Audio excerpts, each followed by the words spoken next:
നമസ്കാരം. പരിശുദ്ധ റമദാൻ മാസമാണ്. ഇന്ന് നോമ്പ് 3 ആദ്യത്തെ 10.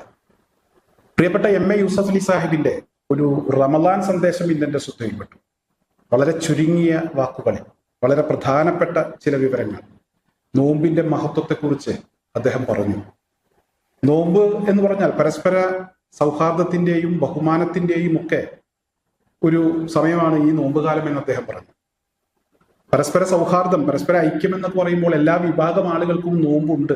അത് വ്യത്യസ്തമായ രീതിയിലാണ് എന്നാണ് അദ്ദേഹം പറയുന്നത്. മുസ്ലിം മത വിഭാഗങ്ങളെ സംബന്ധിച്ചിടത്തോളം സുബഹി ബാങ്ക് കൊടുക്കുന്നതിന് മുമ്പ് ഭക്ഷണപാനീയങ്ങളൊക്കെ വേണ്ടെന്ന് വെക്കും. അസ്തമയ ബാങ്ക് കൊടുക്കുന്ന സമയത്താണ് നോമ്പ് തുറക്കുന്നത്. മറ്റ് വിഭാഗം ആളുകൾക്ക്, മറ്റ് മതവിഭാഗത്തിൽപ്പെട്ട ആളുകളുടെ നോമ്പ് വ്യത്യസ്തമാണ്. അത് അദ്ദേഹം പറയുന്നുണ്ട്. അതുപോലെ തന്നെ ഈ നോമ്പ് തുറയുമായി ബന്ധപ്പെട്ട് എപ്പോഴും ഒരു സൗഹാർദ്ദ അന്തരീക്ഷത്തിലായിരിക്കും. സാഹോദര്യം നോമ്പ് തുറയുമായി ബന്ധപ്പെട്ട് നമുക്ക് കാണാൻ കഴിയും. നമ്മുടെ രാജ്യത്ത് മാത്രമല്ല, വിദേശ രാജ്യങ്ങളിൽ, ഗൾഫ് രാജ്യങ്ങളിൽ വിവിധ സംഘടനകളുടെ നേതൃത്വത്തിലൊക്കെ നോമ്പ് തുറ ഉണ്ടാകാറുണ്ട്. ഈ നോമ്പ് തുറക്ക് ആന്റണിയും രാജനും മുഹമ്മദും ഒക്കെ ഒരുമിച്ചിരുന്ന് നോമ്പ് തുറക്കുന്ന കാഴ്ച കാണാൻ കഴിയാറുണ്ട്. വളരെ പ്രധാനപ്പെട്ട ഒരു കാര്യം അദ്ദേഹം പറഞ്ഞത്, നോമ്പെന്ന് പറഞ്ഞാൽ അത് ഭക്ഷണപാനീയങ്ങൾ വേണ്ടെന്ന് വെക്കലല്ല. എല്ലാ മതവിഭാഗത്തിൽപ്പെട്ട ആളുകളുടെയും നോമ്പ് അത്തരത്തിൽ തന്നെയാണ്. അതായത് ഭക്ഷണം കഴിക്കാതെ ഇരുന്നത് കൊണ്ട് നോമ്പ് പൂർത്തിയാകില്ല. കണ്ണിനും കാതിനും നമ്മുടെ എല്ലാ അവയവങ്ങൾക്കും നോമ്പുണ്ട്. കയ്യിനും കാലിനും ഒക്കെ നോമ്പുണ്ട്. പോകേണ്ടിടത്ത് മാത്രമേ പോകാൻ പാടുള്ളൂ. പോകാൻ പാടില്ലാത്തിടത്ത് പോകാൻ പാടില്ല. ചെയ്യേണ്ടതേ ചെയ്യാവൂ, കാണേണ്ടതേ കാണാവൂ, കേൾക്കേണ്ടതേ കേൾക്കാവൂ. അതുപോലെ ഭക്ഷണം വേണ്ടെന്ന് വെക്കണം. ഇതൊക്കെ, ഈ പറഞ്ഞ കാര്യങ്ങളൊക്കെ നോമ്പിന്റെ ഭാഗമാണ്.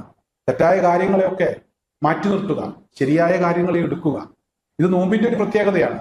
എന്തായാലും ഈ റമദാൻ മാസത്തിലെ ഈ നോമ്പിന്റെ ചൈതന്യം ഉൾക്കൊണ്ട് വരും സമയങ്ങളിൽ പ്രവർത്തിക്കാൻ കഴിയുന്ന ആളുകളാകട്ടെ നമ്മൾ എന്നാണ് അദ്ദേഹം പ്രാർത്ഥിച്ചത്. അദ്ദേഹത്തിന്റെ പ്രാർത്ഥന ദൈവം കേൾക്കുകയാണെങ്കിൽ ഈ ലോകം നേരായ വഴിയിൽ സഞ്ചരിക്കുമെന്ന കാര്യത്തിൽ ഒരു തർക്കവുമില്ല. കാരണം പരിശുദ്ധ റമദാൻ മാസത്തിന്റെ ചൈതന്യം ഉൾക്കൊണ്ട്, അല്ലെങ്കിൽ ഓരോരോ നോമ്പിന്റെയും ചൈതന്യം ഉൾക്കൊണ്ട് പ്രവർത്തിക്കാൻ എല്ലാ വിഭാഗം ആളുകൾക്കും കഴിയട്ടെ, പ്രത്യേകിച്ച് ഈ ഒരു കാലഘട്ടത്തിൽ എന്ന് തന്നെയാണ് എനിക്കും പറയാനുള്ളത്. എം എ യൂസഫ് അലി സാഹിബിന്റെ ആ ചെറിയ വാക്കുകൾ നമുക്കൊന്ന് കേൾക്കാം. ഒരിക്കൽ കൂടി റമദാൻ വന്നിരിക്കുകയാണ്.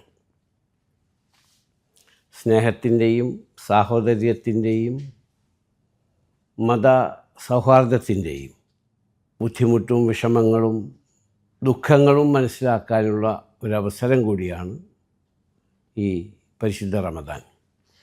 ഞാൻ ആദ്യം പറഞ്ഞു വെച്ചത് സ്നേഹത്തിൻ്റെയും സാഹോദര്യത്തിൻ്റെയും പരസ്പര ബഹുമാനത്തിൻ്റെയും മതസൗഹാർദ്ദത്തിൻ്റെയും. അതെന്താണെന്ന് വെച്ചാൽ ഈ ഉപവാസം എല്ലാ മതങ്ങളിലുമുണ്ട്. അത് പല രീതിയിലും പല രൂപത്തിലുമാണ് എന്നാണ്. നമ്മുടെ നോമ്പ് എന്ന് പറയുമ്പോൾ സുബഹി നമസ്കാരത്തിന് മുമ്പ് മുതൽ മഗ്‌രിബ് നമസ്കാരം ബാങ്ക് കൊടുക്കുന്ന വരെയുള്ള സമയമാണ് നമ്മൾ വെള്ളം പോലും കുടിക്കാതെ, ഭക്ഷണം കഴിക്കാതെ, ദൈവത്തിനെ മാത്രം ആലോചിച്ചുകൊണ്ട്.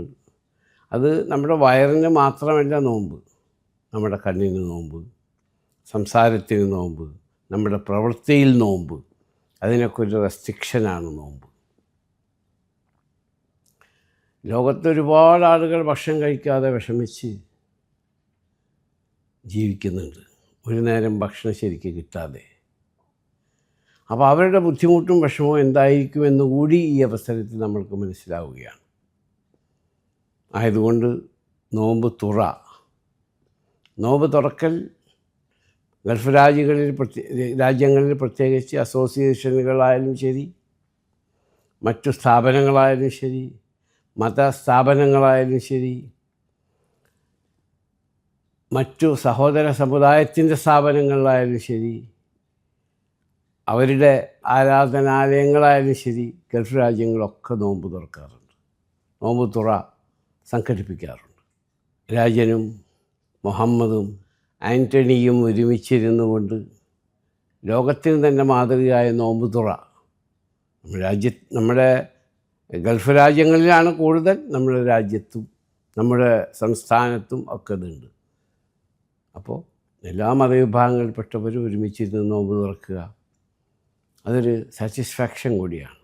നോമ്പ് മഗ്‌രിബ് നമസ്കാരത്തിന് ശേഷം നോമ്പ് തുറന്ന് നമസ്കരിക്കുക, അത് കഴിഞ്ഞിട്ടുള്ളൊരു സാറ്റിസ്ഫാക്ഷൻ, അതൊരു പ്രത്യേക